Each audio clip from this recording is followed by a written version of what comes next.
पाकिस्तान में शायकीन क्रिकेट ने टीम की बैटिंग लाना पर तनकीद की है। कहते हैं अमेरिका जैसी नई टीम के खिलाफ बैटर्स की खराब कारकर्दगी मायूस कुन रही। जैसे पहले ओवरों में पाकिस्तान की टीम खेली है, बहुत ही बुरा खेली है, ठीक है। बाद में शादाब खान ने आगे भाई कुछ सहारा दिया है बाबर आजम को, पर वो खिलाड़ी नहीं चल सके जो चलने चाहिए थे। 159 क्या होता है? अभी छोटी टीम के खिलाफ नहीं उनसे खेला जा रहा, आगे बड़ी टीमों के खिलाफ किस तरह खेलेंगे? 159 का टारगेट क्या टारगेट होता?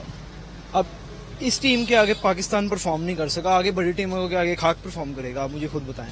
इनको ना सही बॉलर है इनके पास, ना इनको बैटिंग सही आती है, ना इन्होंने टारगेट सही दिया, ना ये परफॉर्म करते हैं। ये क्या करेंगे मुझे आप बताएं, आगे इन्होंने क्या परफॉर्म करना? पाकिस्तान ने आज बहुत ही निहायती परफॉर्मेंस जो रही पाकिस्तान की बहुत ही निहायती अच्छी नहीं रही।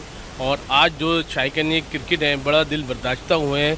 एक जो नई साइड थी उसके खिलाफ इन्होंने 159 का स्कोर किया।